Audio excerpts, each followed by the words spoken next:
next module is going to give you information about the investigational brochure.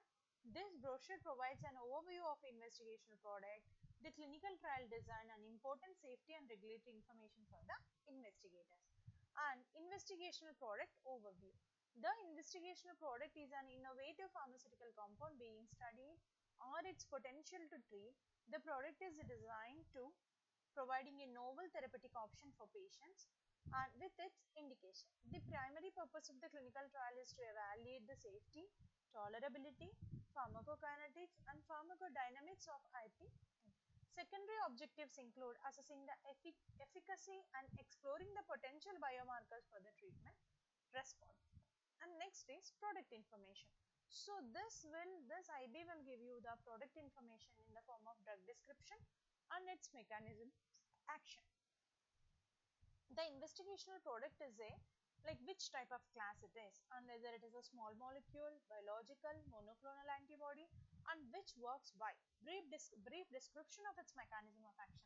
The product is administered via which route, whether it is administered through intraperitoneal route, intravenous route or what are all other types of routes, and it expected to exhibit the therapeutic effects to describe how the drug acts at the molecular and cellular or organ level, and mechanism of action. Provide a detailed explanation on how the investigational product works, highlights its interaction with the specific receptors, enzymes or pathways and the expected therapeutic outcome. Pharmacokinetics and pharmacodynamics. Pharmacokinetics data for the investigational product includes absorption, distribution, metabolism and excretion, the half-life, bioavailability, volume of distribution and clearance rates are important to understand the drug's behavior in the body and inform dosing strategies. Pharmacodynamics involves which are focused on its interaction with the specific biological targets and it depends on the relevant disease pathways. The product efficacy is anticipated based on the pathways and targets. And clinical trial design. When it comes to the clinical trial design, we should have proper objectives and endpoints. The primary objective is to evaluate the safety and pharmacokinetics of the investigational product. Secondary objectives including the assessing the clinical efficacy in reducing the symptoms of biomarkers and monitoring the long-term safety. And coming to study population and eligibility.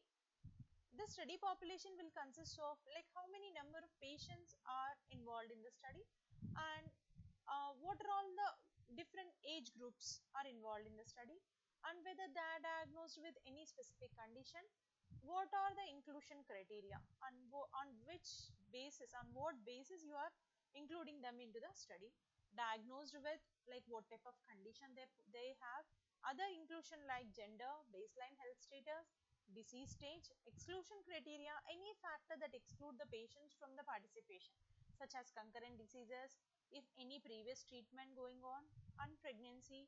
These are all the exclusion criteria. Study design. This trial will be either randomized, double-blind, placebo-controlled, multi-centered study.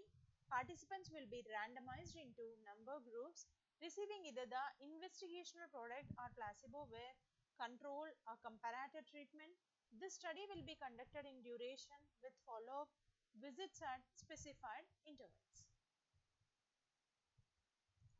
And next, safety and efficacy data. Preclinical studies. Results from the preclinical studies in vitro and animal models suggest that the investigational product exhibits key findings such as what is the efficacy in animal models and what is the specific target for it and what type of target engagement whether they possess the strong engagement or medium or very poor, and safety profile of the drug.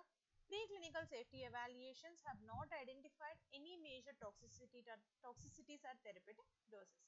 Previous clinical trials. In phase 1 trials, the investigational product demonstrated with no significant adverse effects noted at the prescribed doses. In phase 2 trials, preliminary efficacy data suggests that the product may offer any observed benefits for the patients with the target condition.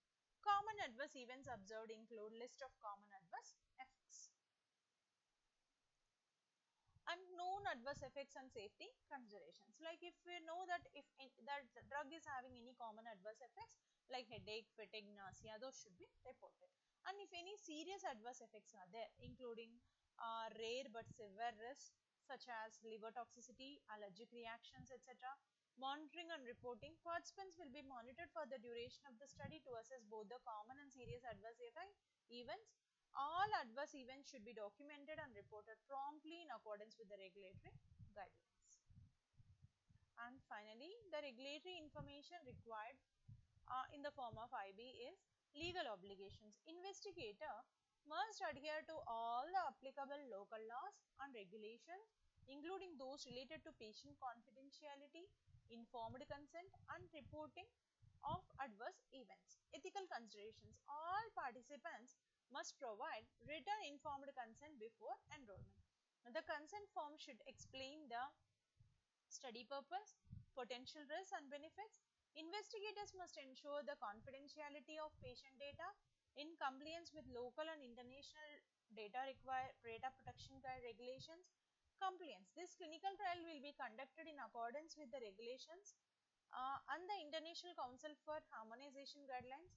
Regular audits and inspections will be conducted to ensure the compliance. And this is about the investigational brochure. Thank you.